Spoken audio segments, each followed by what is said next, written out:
Hello friends, welcome to all IGNO students at my YouTube channel Jasrotia Informatics. Now I will proceed with some important questions and answers from next block from unit number 13, 14 and 15. So let's start with unit 13 named poverty. The important question of this unit is define poverty, discuss the main causes of poverty and what are the remedial measures to reduce the poverty. तो ये question हमारा जो है कि poverty हमसे हमारा क्या अभिप्राय है, कौन से कारण हैं जो पॉवर्टी लाते हैं और इसके अलावा इसके रेमेडियल मेजर्स क्या हैं, इसके क्या सुझाव हैं कि हम गरीबी रेखा को या गरीबी को कैसे कम कर सकते हैं। तो सबसे पहले इस कंसेप्ट को समझने से पहले इसके मीनिंग पे जाएंगे कि मीनिंग ऑफ पॉवर्टी क्या है। Shortage of common things such as food, clothing, shelter और safe drinking water, all of which determine the quality of life. ये चीज़ों की जब किसी व्यक्ति के पास कमी होती है, फूड की, क्लोथिंग की, शेल्टर की या सेफ ड्रिंकिंग वाटर की, तो यानी कि ये क्वालिटी ऑफ लाइफ जिसके पास कम होगी तो हम मानेंगे कि वो पॉवर्टी लाइन के नीचे है, तो वो व्यक्ति पॉवर्टी लाइन में है। अब कौन से काजेज़ हैं जो पॉवर्टी लाते हैं? तो सबसे पहले आता है इनएडुकेट इकोनॉमिक डेवलपमेंट। किसी भी देश में अगर इकोनॉमिक डेवलपमेंट, आर्थिक विकास नहीं होगा तो उस देश की जनता जो है वो गरीब होगी। जैसे 1951 से लेकर 1971 में देखा जाए तो भारत का जो ग्रोथ रेट था दैट वाज 3.5 तो 3.5 ग्रोथ रेट था परसेंटेज के हिसाब से। तो उस हिसाब से भारत का जो इकोनॉमिक डेवलपमेंट थी वो बड़ी पुअर थी। जो पर कैपिटा इनकम है यानी कि प्रति व्यक्ति आय है वो भारत की सबसे निम्न स्तर पे है। तो इस कारण से भारत में सबसे ज़्यादा पॉवर्टी है। दूसरा था increasing unemployment. Continue population growth की वजह से क्या है कि जो पॉपुलेशन है उनको जॉब अपॉर्चुनिटीज़ नहीं मिलती, जिसके कारण वो अनएम्प्लॉयड रह जाते हैं। ये दूसरा मेन काज है। तीसरा आता है कैपिटल डेफिशिएंसी। कैपिटल डेफिशिएंसी का मतलब होता है जब पूंजी का अभाव हो। किसी भी इंडस्ट्री में अगर कम पैसा है, कम पूंजी लग रही है, मशीनों की पूर्ति कम हो रही है, तो वहाँ पे भी ये एम्प्लॉयमेंट सोर्स नहीं मिलेगा, जिसके कारण जो है लोग गरीब हो जाएंगे। इसके अलावा too much dependence on agriculture. Bharat में अभी भी जो एग्रीकल्चर है वो ट्रेडिशनल मेथड से कल्टीवेशन करते हैं, और ट्रेडिशनल मेथड ऑफ कल्टीवेशन से जो आउटपुट है वो इतनी फ्रूटफुल नहीं रहती, वो इतनी फ़ायदेमंद नहीं रहती, जिसकी वजह से आज भी भारत में मोर देन 60% लोग जो हैं एग्रीकल्चर का काम कर रहे हैं और जो नॉन प्रॉफिटेबल है। तो ये एक सबसे बड़ा कारण है। इसके अलावा आता है करप्शन।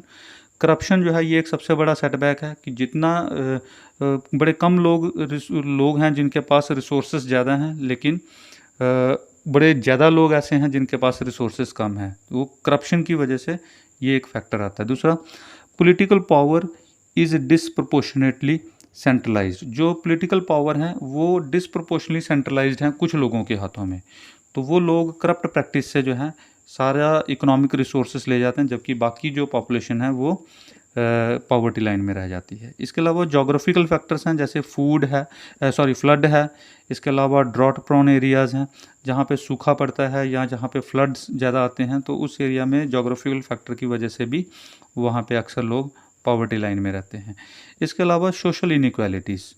इंडिया में क्या है, जो रिच लोग हैं वो मोर रिचर हो रहे हैं और जो गरीब लोग हैं वो और गरीब होते जा रहे हैं, जिसके कारण सोशल इनइक्वालिटी पैदा हो रही है, और ये भी एक कारण है पॉवर्टी का। इसके अलावा इलिटरेसी और इग्नोरेंस, अनपढ़ता है, अज्ञानता है, ये भी एक सबसे बड़ा कारण है कि एजुकेशन नहीं होने की वजह से लोग जो हैं जॉब अपॉर्चुनिटीज़ में नहीं आ पाते हैं, जिसके कारण वो गरीब रह जाते हैं। और इसके बाद लास्ट आता है dominance of caste and joint families. जहाँ जॉइंट फैमिली स्ट्रक्चर होगा वहाँ पे लोग ज़्यादा एम्प्लॉय नहीं होंगे। दूसरा, जो हमारा कास्ट स्ट्रक्चर है वो भी कास्ट स्ट्रक्चर जो है वो ज़्यादा डोमिनेंस है, जिसकी वजह से जो है हमारे को जॉब अपॉर्चुनिटीज़ नहीं मिलती हैं और वो लोग जो है पॉवर्टी लाइन में रह जाते हैं। इसके अलावा कौन से रेमेडियल मेजर्स हैं थ्रू डिफरेंट अप्रोचेस। अब हम बताएंगे कि कौन सी डिफरेंट अप्रोचेस हैं जिससे हम पॉवर्टी को ठीक कर सकते हैं या तो पॉवर्टी को रिड्यूस कर सकते हैं। सबसे पहला आता है rural development approach. Rural development approach का मतलब है कि कम्युनिटी डेवलपमेंट प्रोग्राम जो है वो लॉन्च किए हमने रूरल एरियाज़ में, ताकि जो बैकवर्ड एरियाज़ हैं, जो रूरल एरियाज़ हैं, वो डेवलप हो सकें, या वहाँ की जो पॉपुलेशन है उनको पॉवर्टी लाइन से बाहर निकाला जाए। तो ये एक पहली अप्रोच है। दूसरी अप्रोच आ गई मल्टीपर्पज़ अप्रोच। मल्टीपर्पस अप्रोच का मतलब है डिफरेंट जो प्रोग्राम्स हैं अंडर पंचायती राज सिस्टम, कि पंचायती राज सिस्टम के अंदर जो डिफरेंट प्रोग्राम्स जो चल रहे हैं उसके तहत भी जो है हम पॉवर्टी को ठीक कर पा रहे हैं या रिड्यूस कर सकते हैं। इसके अलावा आता है इंस्टीट्यूशनल अप्रोच। इंस्टीट्यूशनल अप्रोच आते हैं जैसे स्पेशल डेवलपमेंट प्रोग्राम्स बने, जैसे SFDA प्रोग्राम था या DPAP प्रोग्राम था। SFDA प्रोग्राम है जैसे स्मॉल फार्मर डेवलपमेंट एजेंसी। ऐसे ही drought prone area programme, DPAP जो है ड्रॉट प्रॉन एरिया प्रोग्राम, इन एरिया के लिए स्पेशल डेवलपमेंट प्रोग्राम लगे, इनको कहते हैं इंस्टीट्यूशनल अप्रोच। ऐसे ही है सेक्टरल अप्रोच। तो सेक्टरल अप्रोच में आता है under the intensive agriculture district programme. तो इसके अंदर जो है एग्रीकल्चर डिस्ट्रिक्ट प्रोग्राम इसके अंदर लॉन्च किए गए। देन कम ग्रीन रेवोल्यूशन, और इसके बाद उसको ग्रीन रेवोल्यूशन के अंदर है। तो इस तरह से सेक्टर अप्रोच है कि जैसे ग्रीन रेवोल्यूशन है, जैसे एग्रीकल्चर में हमने ग्रीन रेवोल्यूशन को लाया, तो ये एक सेक्टरल अप्रोच में आ गया। ऐसे ही टारगेट ग्रुप अप्रोच, कि ये एक स्पेसिफाइड प्रोग्राम थे जिसमें जैसे पहले भी बताया मैंने स्मॉल फार्मर डेवलपमेंट एजेंसी आया, इसके अलावा marginal farmers and agriculture labour development agency है जिसको हम MFALDA कहते हैं। तो ये कुछ एजेंसीज़ हैं जिसके द्वारा जो है टारगेट अप्रोच को लाया गया। जैसे DWCRA है, development of women and child in rural areas. तो ये कुछ टारगेट एरिया थे जिनके तहत जो है हमने गरीबी को रिड्यूस करने का काम किया। इसके अलावा एरिया डेवलपमेंट अप्रोच, यानी कि एक स्पेसिफिक एरिया के लिए जो है वो प्रोग्राम लाए गए। जैसे प्रोग्राम ऑफ स्पेसिफिक रीजन, जैसे आ गया drought prone area programme. Drought prone DPAP जो प्रोग्राम था जिसके तहत जो है जो ड्रॉट एरिया में जो लोग रह रहे हैं उनको पॉवर्टी लाइन से बाहर निकाला जाए। इसके अलावा ट्राइबल एरिया डेवलपमेंट प्रोग्राम था। ये 2 प्रोग्राम थे जिसके तहत जो है हमने इन इलाके में जो गरीबी रेखा के नीचे लोग रह रहे थे उनको अपलिफ्ट किया। इसके अलावा इंटीग्रेटेड अप्रोच की गई। तो programme is based on particular problems, case of particular problems of rural areas. तो जो रूरल एरियाज़ के जो पर्टिकुलर प्रॉब्लम्स थी, जैसे IRDP एक प्रोग्राम लॉन्च किया गया, इंटीग्रेटेड रूरल डेवलपमेंट प्रोग्राम। इसके तहत जो है इंटीग्रेटेड अप्रोच के तहत पूरे एरिया में या जो कोर प्रॉब्लम्स थी वहाँ की, उसको मद्देनज़र रख के जो है हमने उस एरिया की जो गरीबी रेखा है उसको रिड्यूस किया। इसके अलावा एम्प्लॉयमेंट जनरेशन अप्रोच, जैसे ये प्रोग्राम था based on the employment generation. जैसे आ गया NREP, जैसे नेशनल रूरल एम्प्लॉयमेंट प्रोग्राम। इसके अलावा आ गया RLEGP programme, rural landless employment guarantee programme. तो ये कुछ इस तरह से प्रोग्राम थे जो एम्प्लॉयमेंट जनरेशन के लिए बनाए गए। इसके अलावा अदर्स प्रोग्राम भी आते हैं, जैसे प्रधानमंत्री ग्राम सड़क योजना थी PMGSY। इसके तहत भी जो है लोगों को एम्प्लॉयमेंट दी गई ताकि वो गरीबी रेखा से ऊपर जा सकें। ऐसे ही DPAP प्रोग्राम था, ड्रॉट प्रॉन एरिया प्रोग्राम था। ऐसे ही DDP प्रोग्राम है, डेजर्ट डेवलपमेंट प्रोग्राम एरिया है। ऐसे ही AAY था, अंत्योदय अन्न योजना है। ऐसे ही urban unemployment and poverty eradication programme, ये एक प्रोग्राम था। ऐसे ही KSSY 2001, ये एक प्रोग्राम लगाया था, कृषि श्रमिक सामाजिक सुरक्षा योजना। ये कुछ इस तरह के प्रोग्राम थे। और लास्ट में आता है जैसे khadi village industry development schemes. तो इनके तहत जो है हमने पॉवर्टी लाइन को ठीक करने की कोशिश की।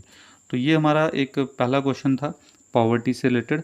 अब यूनिट 14 का जो इम्पोर्टेंट क्वेश्चन है वो है क्राइम से रिलेटेड, क्राइम और डेलिक्वेंसी से। तो इसको हम डिफाइन करेंगे क्वेश्चन को, कि define juvenile crime, it's characteristics, type of crimes, factors in juvenile crime and methods of treatment. यानी कि जुवेनाइल क्राइम किसको कहते हैं हम, इसकी क्या मुख्य विशेषताएं हैं या क्या कैरेक्टरिस्टिक्स हैं, कितने तरह के ये क्राइम्स हैं और इसके पीछे कौन से फैक्टर्स हैं और मेथड्स क्या हैं इसके ट्रीटमेंट के।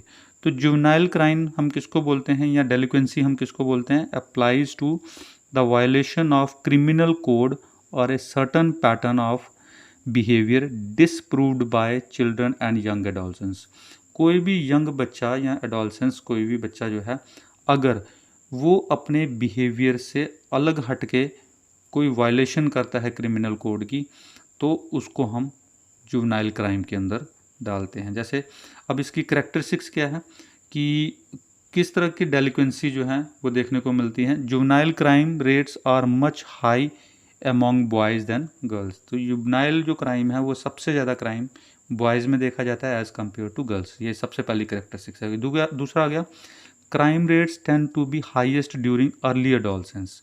जो अर्ली एडोलसेंस टाइम होता है, जैसे 12 से 16 एज ग्रुप का जो बच्चा है, वो इस क्राइम में सबसे ज़्यादा इंडल्ज होता है। इसके अलावा juvenile crime more in urban area than in rural areas. जो शहरी इलाके हैं वहाँ पे जो जुवेनाइल क्राइम है वो सबसे ज़्यादा है, या डेलिक्वेंसी सबसे ज़्यादा है as compared to rural areas. इसके अलावा low education background is the prime attribute for the crime. तो इस क्राइम का जो मेन एट्रीब्यूट है वो है लो एजुकेशन बैकग्राउंड। अगर किसी की एजुकेशन बैकग्राउंड लो है तो वो इस जुवेनाइल क्राइम के अंदर इंडल्ज हो जाता है। दूसरा, लो इकोनॉमिक बैकग्राउंड, जिसका लो इकोनॉमिक बैकग्राउंड होगा वो भी एक इम्पॉर्टेंट करेक्टरिस्टिक्स है इस क्राइम की इंडिया में। तो ये हमने बताया कि इनकी क्या करेक्टरिस्टिक्स थी। अब इसके बाद आता है टाइप ऑफ क्राइम। कितने तरह के क्राइम्स होते हैं। पहला आ गया इंडिविजुअल क्राइम। इंडिविजुअल क्राइम वो होता है जिसमें only individual is involve in the act, criminal act. तो कोई एक व्यक्ति जब किसी क्रिमिनल एक्ट में इन्वॉल्व होगा तो वो इंडिविजुअल क्राइम में आएगा। इसके अलावा आता है ग्रुप सपोर्ट क्राइम। तो crime are committed in companionship with others. जब हम किसी के साथ मिलकर कोई क्राइम करते हैं तो that is group support crime. इसके अलावा आता है ऑर्गेनाइज्ड क्राइम। ऑर्गेनाइज क्राइम आता है committed to developing formally organise group, जिसमें हम एक फॉर्मली ऑर्गेनाइज ग्रुप बनाते हैं क्राइम के लिए। जैसे ये इस तरह के क्राइम जो हैं यूएसए में सबसे ज़्यादा होते हैं। इसके अलावा आता है सिचुएशनल क्राइम। कहते हैं सिचुएशनल क्राइम क्या होता है, it is because of less develop impulse and less reinforcement. कई बार क्या होता है, क्राइम करने की इंटेंशन नहीं होती लेकिन वो अपने इम्पल्स पे, अपने इमोशंस पे, सेंटिमेंट्स पे कंट्रोल नहीं करता और क्राइम में इंडल्ज हो जाते हैं। तो इस तरह से ये डिफरेंट टाइप्स हैं क्राइम की। इसके अलावा कौन से फैक्टर्स हैं जुवेनाइल क्राइम के। सबसे पहले आता है रोल ऑफ फैमिली। फैमिली का सबसे बड़ा रोल होता है। अगर फैमिली केयरिंग नहीं है, फैमिली बच्चे को सपोर्ट नहीं करती है तो बच्चा जुवेनाइल क्राइम में चला जाएगा। दूसरा था रोल ऑफ नेबरहुड।